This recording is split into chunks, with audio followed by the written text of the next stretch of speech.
வணக்கம். கதிரவன் நியூஸின் காலை நேர தலைப்புச் செய்திகள். வடக்கு மற்றும் கிழக்கில் பல பகுதிகளில் எதிர்வரும் செப்டம்பர் மாதம் 8ஆம் தேதி வரை சூரியன் உச்சம் கொடுக்கும் என வளிமண்டலவியல் திணைக்களம் அறிவித்துள்ளது. இதற்கு அமைய கிளிநொச்சி, பல்லவராயன்கட்டு, அக்ராயன்குளம், அறிவியல் நகர், புதுக்குடியிருப்பு, ஆனந்தபுரம் மற்றும் முள்ளிவாய்க்கால் ஆகிய பகுதிகளிலும் சூரியன் உச்சம் கொடுக்கும் என அறிவிக்கப்பட்டுள்ளது. அத்துடன் நாட்டின் பல பகுதிகளிலும் மனித உடலால் உணரப்படும் வெப்பநிலையானது எச்சரிக்கை மட்டத்தில் நிலவக்கூடும் எனவும் அந்த திணைக்களம் எதிர்வு கூறியுள்ளது. இந்த நிலையில் அதிக வெப்பமான வானிலை நிலவும் போது வளிக்கல நிகழ்வுகளை தவிர்த்துக் கொள்வது சிறப்பானது எனவும் உடல்நிலைக்கு ஏற்ற அளவில் அதிகமான நீரை பருகுமாறும் பொதுமக்கள் அறிவுறுத்தப்பட்டுள்ளனர். மேலும் அதிக வெப்பம் தொடர்பில் பொதுமக்கள் எச்சரிக்கையுடன் செயல்பட வேண்டும் என வலியுறுத்தப்பட்டுள்ளது.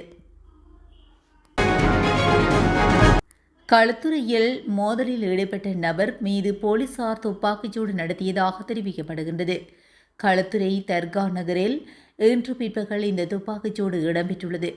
வழக்கு ஒன்றை விசாரிப்பதற்காக சென்றிருந்த வேளையில் நபரொருவர் குழப்பங்களை ஏற்படுத்தி மோதலில் ஈடுபட்டுள்ளார்.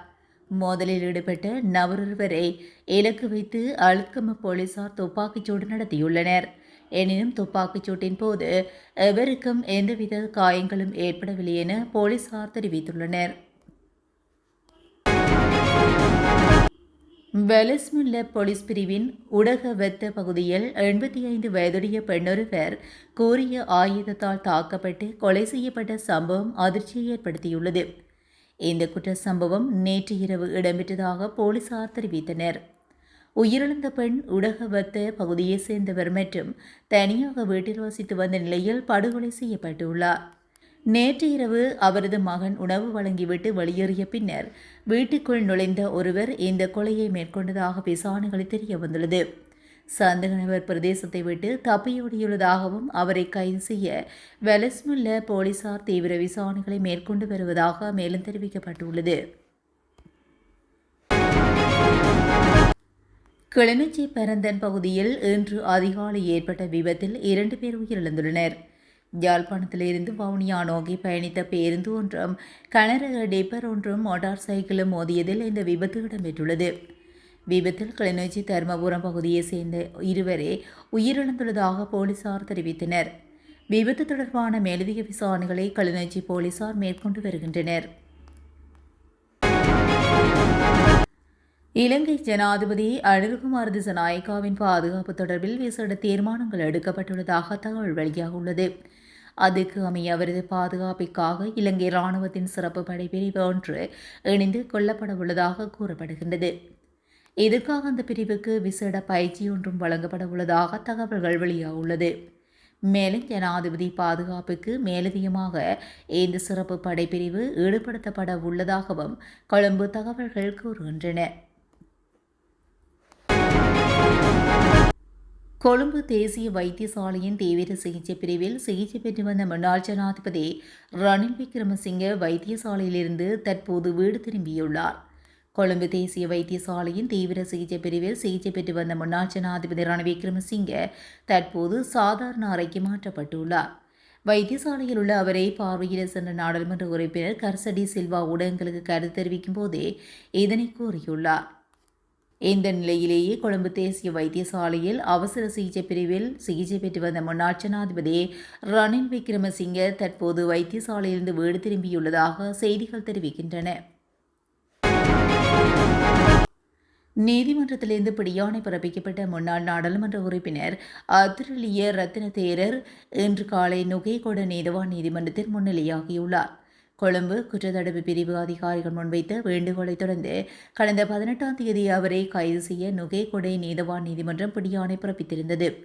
முன்னதாக எங்கள் மக்கள் சக்தி கட்சியின் பொதுச் செயலாளர் வேதினிகம விமலதிஸ்ஸ தேரர் கடத்தப்பட்ட சம்பவம் தொடர்பாக அதுரலிய ரத்தின தேரரை கைது செய்வதற்கு குற்றப்புலனாய்வு திணைக்களம் நடவடிக்கை எடுத்திருந்தது.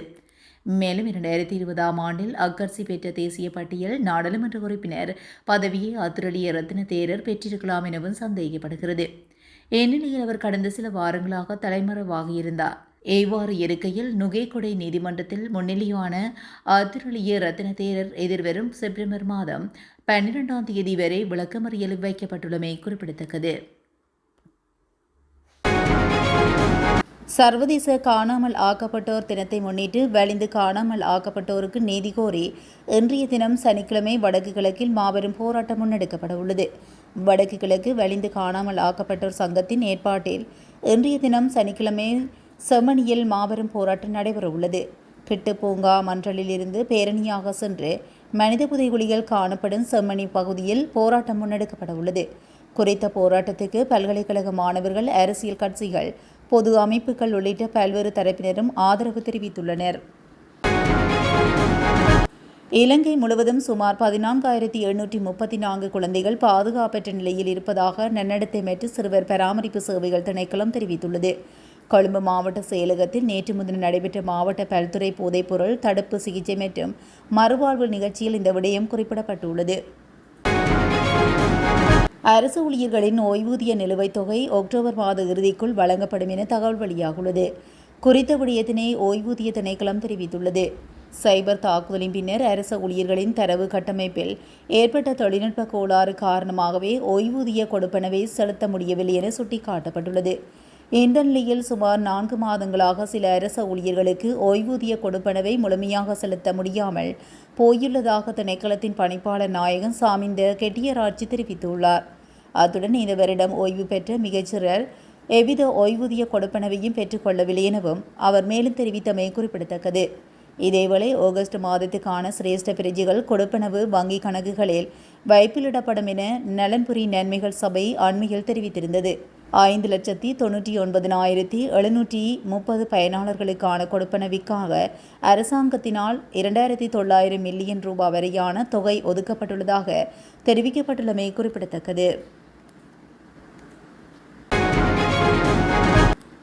பட்டதாரிகளை ஆசிரியர் சேவையில் இணைத்துக் கொள்ள நடவடிக்கை எடுக்கப்பட்டுள்ளதாக கல்வி, உயர்கல்வி மற்றும் தொழிற்கல்வி அமைச்சு தெரிவித்துள்ளது. இதற்கான போட்டி பரீட்சை உரிய காலப்பகுதியில் நடத்தப்படும் என அமைச்சு தெரிவித்துள்ளது. குறித்த விடயத்தை கல்வி அமைச்சு வெளியிட்டுள்ள அறிக்கையொன்றில் தெரிவித்துள்ளது. விடயத்துடன் தொடர்புடைய வழக்கின் விசாரணை இறுதிக்கட்டத்தை எட்டியுள்ளதனால் விசாரணைகள் நிறைவு பெற்ற பின்னர் உரிய நடவடிக்கை எடுக்கப்படும் என அந்த அறிக்கையில் குறிப்பிடப்பட்டுள்ளது. இந்நிலையில் தொழில் கோரும் பட்டதாரிகளை ஆசிரியர் சேவைக்கு இணைத்துக் கொள்ளும் போது விண்ணப்பதாரர்களின் வயதெல்லையில் திருத்தங்களை மேற்கொள்வதற்கும் தீர்மானிக்கப்பட்டுள்ளது. அதற்கு அமைய வயதெல்லையை நீட்டித்து தற்போது ஆசிரியர் சேவையின் அனைத்து வெற்றிடங்களையும் நிரப்ப தீர்மானிக்கப்பட்டுள்ளதாக கல்வி அமைச்சு அறிவித்துள்ளது. முன்னாள் ஜனாதிபதியும் ஐக்கிய தேசிய கட்சியின் தலைவருமான ரணில் விக்ரமசிங்கே பிணை வழங்கப்பட்ட பின்னர் முதலில் எதிர்க்கட்சித் தலைவர் சஜித் பிரேமதாசவுடன் தொலைபேசியில் பேசியதாக கூறப்படுகிறது. இதன்படி தனக்காக எடுத்த நடவடிக்கைகளுக்கு உங்களுக்கும் எதிர்க்கட்சி தரப்புக்கும் நான் மிகவும் நன்றியுள்ளவனாக இருக்கின்றேன் என ரணில் கூறியுள்ளதாக தெரிவிக்கப்படுகிறது. மேலும் தான் சில நாட்கள் மருத்துவமனையில் சிகிச்சை பெற வேண்டியிருக்கும், அதன் பிறகு அனைத்து தலைவர்களையும் சந்திப்பேன் என்று ரணில் கூறியதாகவும் தெரிவிக்கப்படுகிறது. இதற்கு பதில் வழங்கிய சஜித் இந்த செயல்முறையை நான் எப்போதும் நிறுத்த மாட்டேன் என கூறியுள்ளார்.